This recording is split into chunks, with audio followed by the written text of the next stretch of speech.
Тында-Биркакит – северо-восточная ветка Байкало-Амурской магистрали.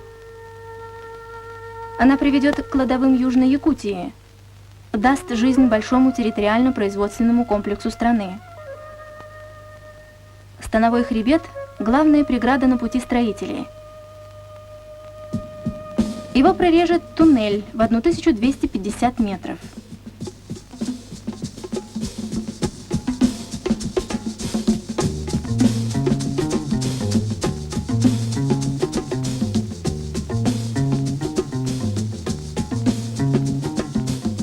С двух сторон навстречу друг другу идут проходчики.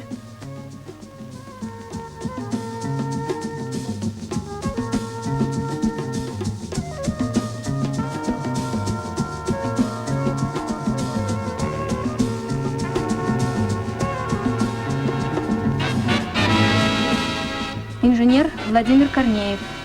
Комплексная бригада Южного портала каждые сутки продвигается на 3 метра вперед.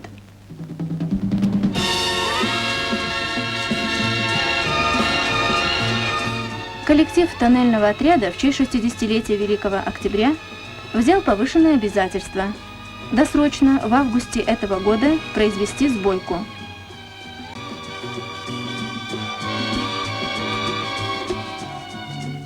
К тому дню, когда дальневосточные кинодокументалисты сняли этот материал, проходчики прорубили коридор более 800 метров.